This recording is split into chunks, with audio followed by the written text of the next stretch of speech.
we're going to take a hike into the Judean wilderness today. We're prepared, I hope. We've got enough water, we've got our hats, got sunglasses. It's going to get a little hot today.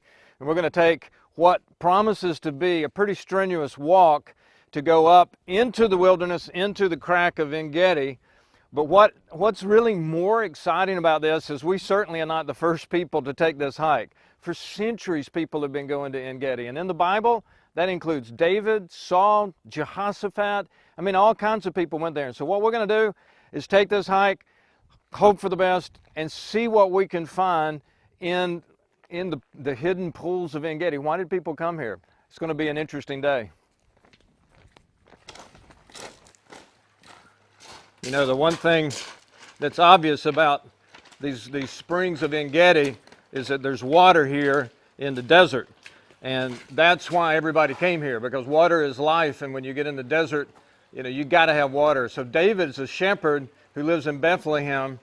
No telling as a child how many times he had come down here because he knew his sheep could get water, he could get water, and when he was in trouble as a man, he headed straight to En Gedi where he would hide from Saul. If you look up in the hills, you'll see different places where the water comes pouring over in the flash floods. And right over here you can see little white streaks, and you can see where it's been working down, and then it's made some of these rocks whiter.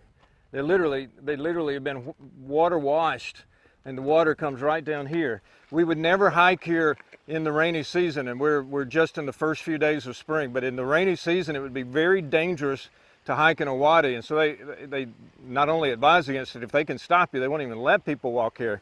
But we're having a beautiful day, walking along the streams of En Gedi, understanding more with every step why people like David would want to come here.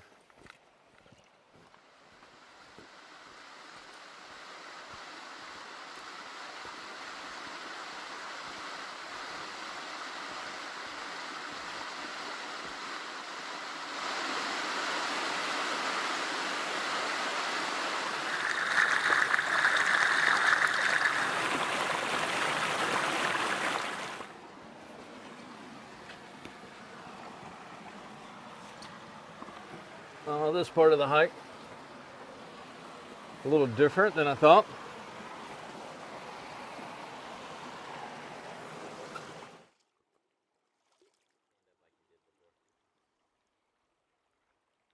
Well, it took us more than an hour to get here.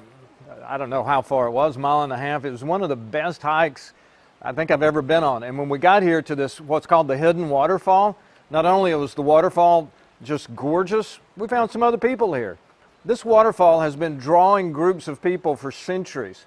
In fact, if you open up your Bible and you read the story of David, like he was hiding from Saul here, well, Saul comes down with his whole army.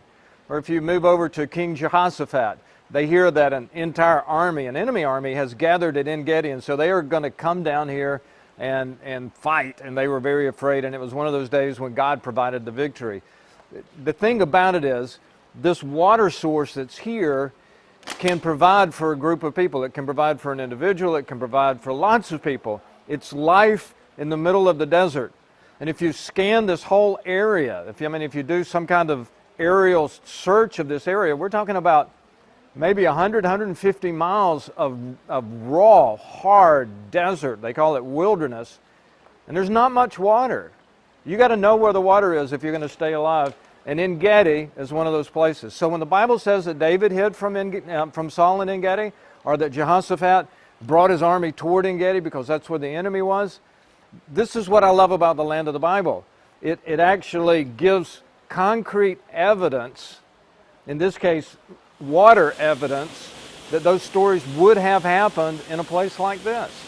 The Bible is different from all other religious books. It always gives geographic details about the story. And when you get to those places, the story makes perfect sense. So that's one of the great lessons of one of the greatest hikes, I think, that I've been on in a long, long time. We're walking through Israel. Thanks for joining us. We'll see you at the next spot.